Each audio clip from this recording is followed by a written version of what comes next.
Hello everyone, welcome to Sanmarga classes. ಶಬ್ದ ಪಾಠದ 28ನೇ ಪ್ರಶ್ನೆ.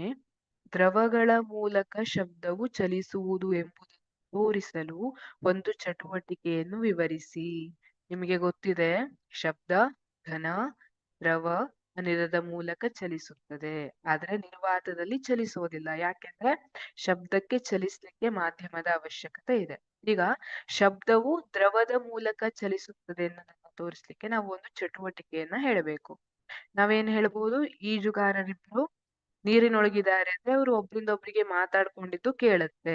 ಅದಕ್ಕಿಂತ ಉತ್ತಮವಾದ ಉದಾಹರಣೆ ಯಾವ್ದಿದೆ ಅನ್ನೋದು ಅದು ಚಟುವಟಿಕೆಯ ಮೂಲಕ ವಿವರಿಸಿ ಅಂತ ಹೇಳಿದ್ದಾರೆ. ಹಾಗಿದ್ರೆ ಚಟುವಟಿಕೆ: ಒಂದು ಬಕೆಟ್ ನಲ್ಲಿ ನೀರು ತುಂಬಿಸಿ.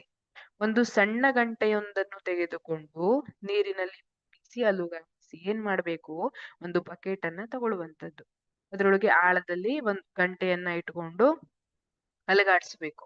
ಈಗ ಗಂಟೆಯಿಂದ ಶಬ್ದ ಬರುವಂತದ್ದು ನಾವು ಆ ನೀರಿನ ಮೇಲ್ಮೈ ಮೇಲೆ, ಕಿವಿಯೊಳಗೆ ನೀರ್ ಹೋಗುವಂಗೆ ಇಟ್ಕೋಬಾರದು. ನೀರಿನ ಮೇಲ್ಮೈ ಮೇಲೆ, ಕಿವಿಗೆ ನೀರ್ ತಾಗಬಾರದು. ಈಗ ಎಚ್ಚರಿಕೆಯಿಂದ ಕಿವಿಯನ್ನು ನೀರಿನ ಮೇಲ್ಮೈ ಮೇಲಿರಿಸಿದಾಗ ಗಂಟೆಯ ಶಬ್ದ ಕೇಳುತ್ತದೆ ಅಲ್ವಾ. ನೀರಿನ ಒಳಗೆ ಗಂಟೆಯನ್ನ ಇಟ್ಟಿದ್ದಾರೆ, ನಾವು ನೀರಿನ ಮೇಲ್ಮೈಗೆ ಕಿವಿಯನ್ನ ಇಟ್ಟಾಗ ಅಲ್ಲಿ ನಮಗೆ ಗಂಟೆಯ ಶಬ್ದ ಕೇಳ್ತಾ ಇದೆ ಅಂದ್ರೆ ಅರ್ಥ ಏನು, ಆ ಆಳದಲ್ಲಿರುವಂತಹ ಗಂಟೆಯ ಧ್ವನಿ ಏನಿದೆ ಅದು ನೀರಿನ ಮೂಲಕ ಸಾಗಿಸಲ್ಪಟ್ಟು ನಮ್ಮ ಕಿವಿಯವರೆಗೆ ಬರ್ತಾ ಇದೆ.